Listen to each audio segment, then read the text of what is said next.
So let me give you 5 steps to really utilizing the power of positive thinking, even though I said this is about negative thinking. And then let me show you how to use negative thinking in an assignment, how to make negative thinking something that's useful for you.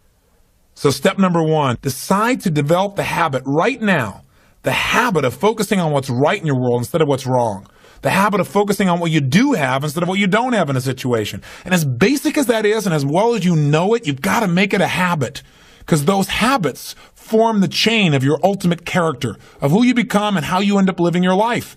We've got to condition ourselves, because if we don't, we'll go back to the automatic state that most people live in today's society. The way to develop the habit is to go on a mental diet. I did this several years ago. As positive as I was going through unbelievable pain at the time. I'd had some major disappointments, some frustrations. I felt like I'd given it all. But what turned me around is one day I picked up this book called The 7-Day Mental Diet. It was a little tiny little booklet. And all the booklet really did was, for about 12 of the 14 pages, it challenged me to really see if I could really truly, for 7 days, live my life without one negative thought. And it kept saying throughout the book, now don't just say, yeah, I can do it, and don't just say, I'm going to do it. Think for a while before you commit to this. Don't actually commit unless you're really going to do it for 7 straight days, no matter what. It doesn't mean you don't have a negative thought. It just means that if you have a negative thought, you don't speak it. You set it aside. You forget about it. Or you replace it. If you say something negative, you go erase. What I really mean is this. Or you say, that's not what I mean. Here's what I mean is this. And you immediately focus on something good. It's not that nothing negative ever comes out. It's that you immediately do not allow yourself to hold a negative feeling, a negative thought for 7 straight days, day and night, even when it gets tough, even when somebody disappoints you, even when you get frustrated, even when you give your all and it still turns up lousy. Listen, if all I did was rant and rave on this tape and you didn't listen to anything else I said, but you took on this 7-day challenge, you can't believe what it'll do to your life. Now, I got to tell you, when I first read the book, I thought, wait a second, being positive isn't going to change my life. I got to deal with the real problems around me, those real challenges that are out there. I don't want to just be positive. Somebody says, how's it going? I go, I'm doing great. And they go, why? You go, I don't know, but I just feel good. I don't want to be that way. I want to be real. I want to be on top of things. But you know what? I thought, wait a second. I can be positive about solutions. I can still notice that there's some challenges out there without being negative about it. I can look at the challenges and say, okay, here's what's good about this. Here's how we can use this. Here's how we can turn this thing around. And continue to focus on that. So I took on the challenge for 7 days, changed my life. Now, by the way, one of the keys is you have to have 7 straight days of being absolutely positive. Not one negative thought, not one negative expression that you hold on to. Got to let go of it immediately. If you do not do this, if you're 3 days into it and you do well, and then you have a bunch of negativity, you got to start over. And you know what? After you go about 4, 5, 6 days in a row doing really well, something major negative is going to happen. How's that for some positive programming? But what it is a test to see how committed you really are. I'll tell you something, after 7 days, you feel like a different person. People around you respond to you like you're different as well. All you want to do is establish the habit of noticing what you do have instead of what you don't have. Noticing what's great about a situation versus what's not great. Focusing on solution instead of problems. That's what changes your life. Here's key number 2. Instead of judging yourself and others, decide, remember these are decisions, decide right now to become curious instead of judgmental. But remember, when you find fault in other people, when you start noticing constantly how they've wronged you, how this person is not good enough, or they're too egotistical, they're too proud, or they don't really care about people, as soon as you start judging other people, you just got to remember something. If you start judging other people, you're going to also start judging yourself intensely. If you're angry at other people, there's a very good chance you're angry at yourself as well. Maybe you need to perceive more and judge less. Maybe instead of finding fault with other people, without really thinking about what they've gone through to be where they are this day, maybe we can get really curious about what's making this person be in the state they're in, or what's the motivation behind this person's anger. For example, a lot of times we think somebody's being negative or angry or we're frustrated with them, but we never bother to find out what's really going on.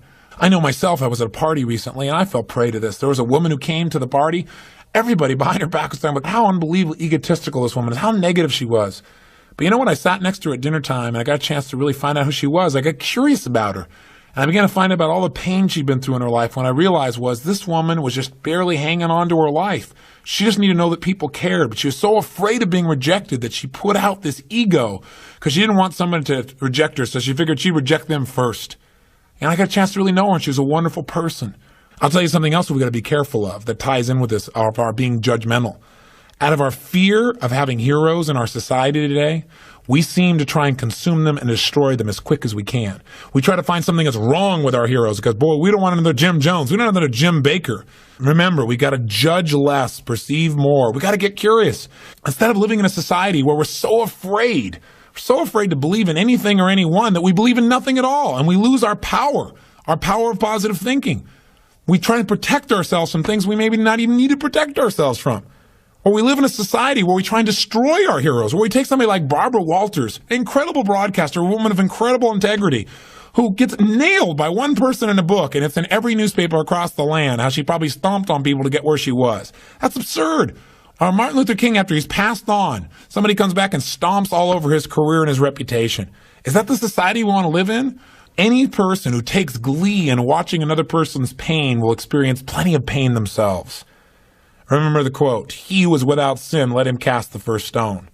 The bottom line is, if you go looking for brown, you're going to find it anywhere you look for it, in others or yourself. Free yourself from the disease of making others wrong, and you'll free yourself from the disease of making yourself wrong. You have a lot more energy to create solution instead of problems. It's part of the power of positive thinking instead of falling for the destructive power of negative thinking. If you want to get curious, just ask yourself, what do I like about this person? Wonder what's going on with this person that would make them feel this way. How could I help this person? As you ask these kinds of questions, you may learn something about how human beings operate, about their motivations, maybe even some things about how to support yourself as you try to support others. Remember, get curious instead of judgmental. Here's key number 3. If you really want to develop the power of positive thinking as a habit, as a lifestyle, as a strategy for success, then decide right now to find something to appreciate from any seemingly negative person or situation. And develop the habit of giving compliments.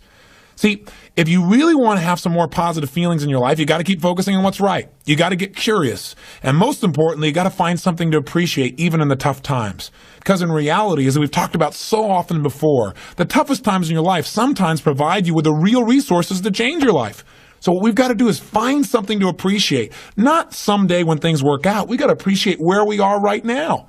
And this is something I talked to my daughter Jolie about today. Because she's in an experience today where I thought, well, gosh, she's not being very positive. And I'm going to talk about positive thinking. Because she came in to see me and she's feeling really sad. She's feeling really down, feeling really frustrated. And you know what her problem is? Her problem is she tried out and won the right to be amongst 3 girls who dance in the electric light parade at Disneyland. And that was about 3 or 4 months ago. She's been going there after school every day, driving from San Diego up to Anaheim, burning herself into the ground, getting up and going to school to be a straight-A student still and trying to visit with her family and her boyfriend. And she found herself maxing out. Now think about her problem.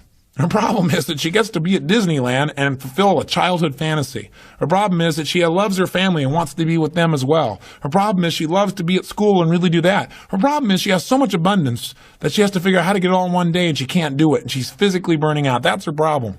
And you know what? She says, gosh, I want to be home. I want to be with you guys and all these things. I don't want to miss out on all this great time we have together. I want to be with you guys. I said, but honey, look what you're doing. She goes, yeah, I don't want to miss out on Disneyland either. I don't want to miss out on my career and what I'm doing and what's going on. What's the problem? The problem is she's finding out what's negative in both situations. She's focusing on what she doesn't have instead of what she does have. Now, I could be negative about that and say, gosh, be more positive. But you know what? In reality, I realized being negative in this situation may not be bad. What do I mean? I don't mean being negative. I mean being intelligent. I mean being critical in your thinking. Seeing what you don't have is sometimes useful too. This is what I promised you in terms of the power of negative thinking. Here's how negative thinking can be useful. I sat down with her and I said, honey, let's look at the advantages and disadvantages of both. Let's not just be positive. Let's look at it. The whole thing is positive. Let's know that no matter what you choose, you've won. You have what most people dream about. But for a moment, let's be a little bit critical. What do you love about Disneyland? What's great about it? What is it giving you? And let's ask the question that maybe we don't ask very times when we're just being purely positive. What isn't it giving you? What are you afraid about? What are you missing by being there?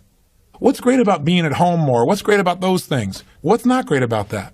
Be honest. If you were there, what might happen that's not good? What might you miss out on? And you know what? By getting her to use both positive and negative thinking, or to be more accurate, positive thinking and some critical thinking, looking at what isn't there for the moment, what she is missing out on, and allowing that pain to motivate her, she was able to clarify what's most important in her life and what's the best way to do that. And she came up with a plan that totally empowered her. And after a couple hours of conversation and fun, she looks better than she has in about 6 months because she's finally resolved what's most important. And sometimes just being positive and keeping a stiff upper lip isn't enough. Sometimes you got to stop and say, I am positive. I'm going to approach this from a positive way. I'm going to stay in a positive state. But I'm going to ask some questions some people may think of as negative, which is, what isn't working? Because if you're not willing to look at what isn't working, you can get yourself in trouble. So when I say number 3 is develop the habit of noticing something you can appreciate out of the situation, even something that seems to be negative. What I mean by that is find out what's working, but also appreciate what isn't working. Appreciate it enough that maybe it creates enough pain for you to want to make a change. Hey, being purely positive all the time is not the ultimate solution. Being purely positive 98% of the time to me is the solution. Remember our steps. Number 1, you're going to focus on how it really is. And that's what we did today. Jolie and I sat down and said, let's see how it really is. And let's not just be positive. Let's stop for a second. How is it really? What's good? What isn't good? What's great? What isn't great in this context? Everything is great, but comparatively, what's great? What's not in both situations? Now, how do you really want it? And she decided how she wanted it. Now, what are we going to do to make that happen? And she began to take actions that have changed her life. Probably will affect the direction of her life, maybe even her career. And she feels joyous and excited because she went through the steps. That's the balance between positive and negative thinking. But one thing you got to remember, you're going to spend most of your time being positive. Once you see how it is, that's it. Decide what you want and make it happen. Don't keep going back and saying, oh yeah, but it's not working. See, balance doesn't mean you spend 50% of your time positive and 50% of your time negative. Remember, balance on a human scale is a little different. Negative experiences are dense, and it doesn't take a lot of those focuses of negative to weigh a lot in your life. Make sure your focus is primarily positive, but at times, at special times that you designate, you're going to say, hey, what isn't working? And allow that pain to drive you to do something that's very positive. That'll change your life. Here's key number 4. Decide not to be perfect. You say, what? I said, decide not to be perfect.